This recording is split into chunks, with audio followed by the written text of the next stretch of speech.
Hey, what's up? I know, I'm back.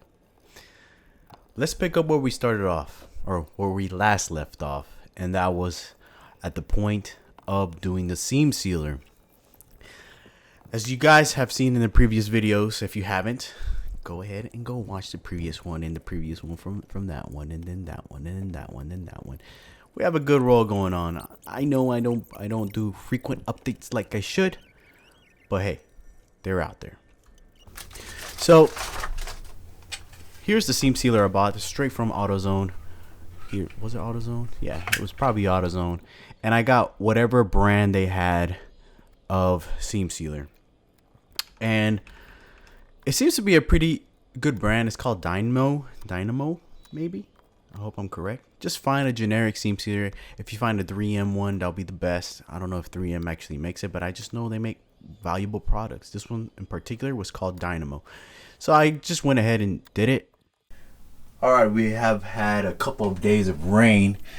Seems to be completely dry all the time over here, but there is just one spot that is leaking, and that is coming from the windshield.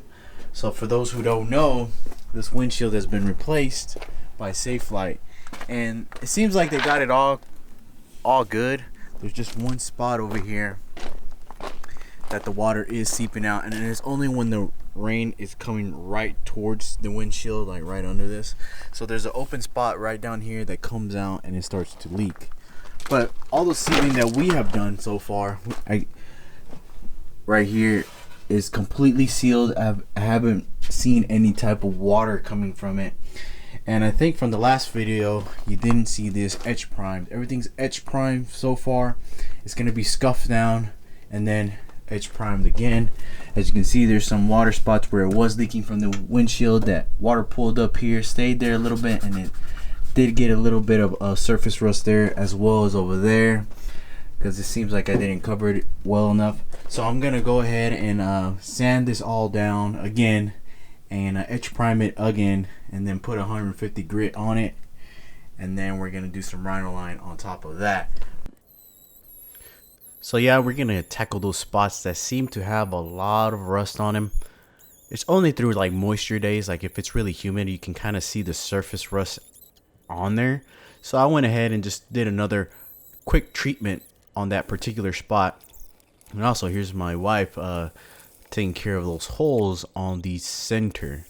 I kind of took over the job because she kind of was getting confused, but that's all right. You know, I'll go ahead and finish the job up. But this is what I do to cover those little screw holes. I just solder them over, and usually it comes out pretty good. We just grind them down right after. So here I'm tagging in some more spots. We're going to do the pour 15 on those things. On these particular spots where the rust usually comes out. If you never work with pour 15, it's usually a 3-step process.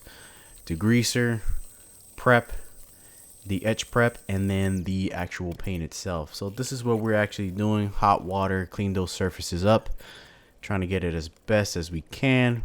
Prep is always the best. You focus on your prep when doing every paint job, work, whatever you're trying to do. That is the best thing you can do for your job when it deals with paint. So I degreased it, use hot water to clean it up. The etch prep, we're gonna let that dry up, and then we're gonna do it again. We are gonna use some hot water to clean that up. Here is the hot water. My wifey doing that for me, and as you can see, the rust is black. That's what you want to see. Let it air vent for a little bit, and then here I come in with the petroleum paint, whatever this thing is made out of. It is amazing. It dries up clear, silky smooth. It doesn't dry up clear, I'm sorry, but it dries up really smooth. Here you can see it's kind of scratched up. I'm gonna do another layer of etch primer right on top of that, for we can get ready and for the bed liner, for it can be prepped up. There it is, painted over, etch primed. It's kind of windy this day. I don't even remember when it was. And here's the other side, and take a note on the center where those screw holes, they're gone, completely gone. The thing is, that is the way to go. I went to my parents' house. This is the worst step of the process, is getting the masking done.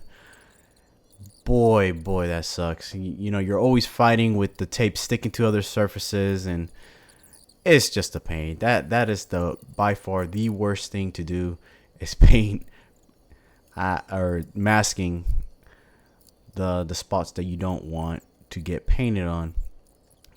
This did take forever, but it's worth the job. It is worth it. The 150 grit, this is where we start just scratching the surface. We do not want to go excessively rough on this stuff. We don't want to see any shiny spots. We just want that nice rough edge for the bed liner to stick properly.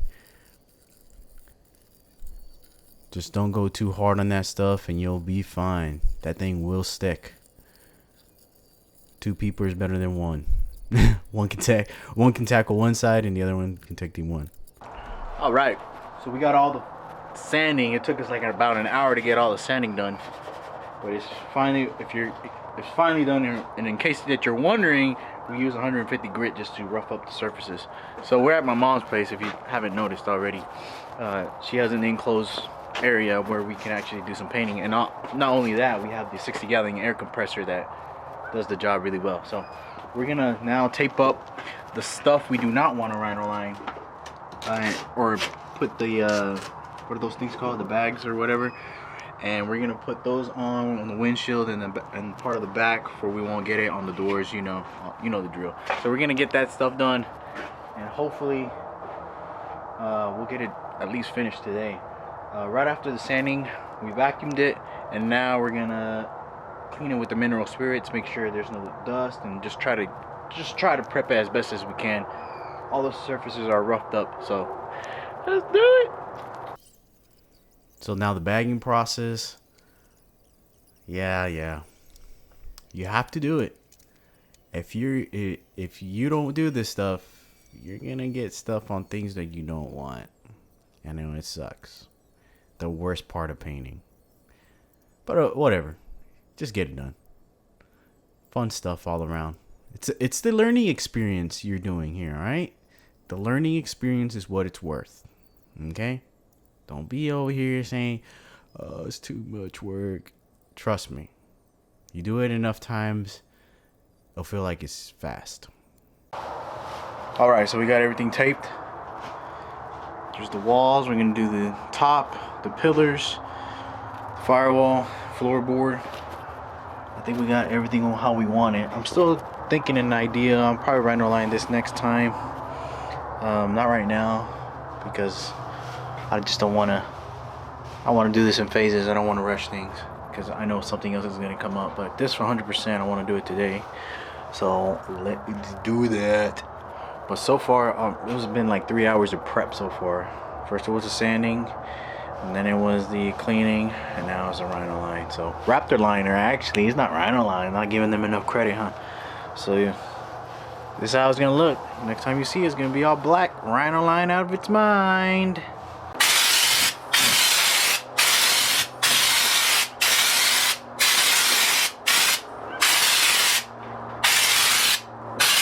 So a quick note before I forget, you do see some little bit of shiny spots. If it's a little bit, you're fine. If it's excessive, you're not fine. You need to do some etching again, some etch primer spray, and then get those things figured out. You don't want to do super bare metal, okay? Just keep that in mind. Be light, be easy. Yeah, it got really dark.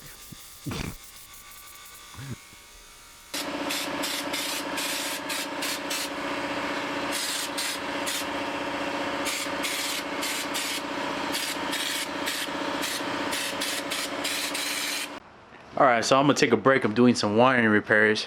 Came back to my parents' house, and I kind of want to show you the progress of what we had going on over here. It's been like a month already that we have already rhino lined this thing. Look how it came out. It came out perfect, just like we wanted it. You can kind of tell the difference of the old and the new Raptor liner. Obviously, this is going to be the new one, super shiny. This is the old one that we did in the, maybe it was last year, like in July about, maybe. So it's kind of gotten some dirt, but I'm pretty sure 100% that it used to look like this. I was looking at some old footages and it was really shiny. But the thing is, I didn't want to do it all in one whole sweep, because there were some repairs that needed to be done in the front. There were a lot of little holes over here that we had soldered. We had soldered some holes where the previous owner put some sheet metal screws and basically just made a big giant hole right there.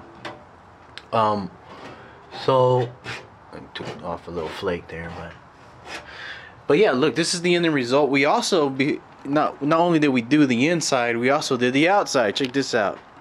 I didn't show you that we removed all this stuff and took the harnesses off and all that stuff, but we actually did bedline the outside inner skeleton. I don't know what will you name it, but it came out looking pretty good. I don't have recordings of it because I forgot my camera that day, unfortunately, but that's okay. This is the ending result. The main issues, or the main things that we wanted to tackle on this time around, was sealing up all these seams, and we did that with using the seam sealer. It came out looking great. You can't even tell that it was cracked at one point. The seam sealer on top of Bedliner did the trick, or the Raptor liner sealed it very well. We did the seals on the doors as well, the door hinges. I've been looking for some door hinges. We took off the old stuff, and finding some OEM hinges for this stuff is a pain in the butt, so I kind of got almost close to the correct spec. It took me a little bit of digging around, but I think I got it. I got an idea. But check it out, guys. It looks really good. All right, baby, and that is a wrap. Ladies and gentlemen, thank you guys for watching. There is going to be more updated videos. They're on the works, don't worry. It is way far ahead than what this video shows. Trust me, they're out there. So thank you again, and I hope I see you on the next one. Hey.